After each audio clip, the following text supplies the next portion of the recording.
అధికారి పట్ల ఇలా స్పందించిన తీరు పట్ల అధికారులు ఇలా పునరాలోచన చేయాల్సినటువంటి అవసరం ఉన్నది.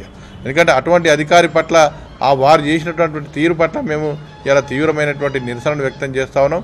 ఎలాంటి అక్రమాలైనా కూడా వెలికి తీయడానికి కొరకు, ఎలాంటి ఆరోపణలైనా కూడా మరి ఎదుర్కోవడానికి కొరకు మేము ఎప్పుడూ సిద్ధంగా ఉంటాం.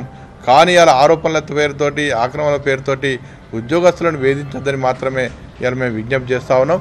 అటువంటి సంఘటనలు ఇలా పునరావృతం కాకుండా చూడాల్సినటువంటి బాధ్యత ఇలా ప్రభుత్వం మీద ఉందని చెప్పి మేము భావిస్తాను. శ్రీనివాసరావు గారితో ఖచ్చితంగా నాకు సంబంధాలు ఉన్నాయి. మంచి స్నేహితుడు ఆయన రిజిస్ట్రేషన్ డిపార్ట్మెంట్లో ఆయన చైర్మన్గా వ్యవహరిస్తున్నాడు. నేను జనరల్ సెక్రటరీగా వ్యవహరించిన.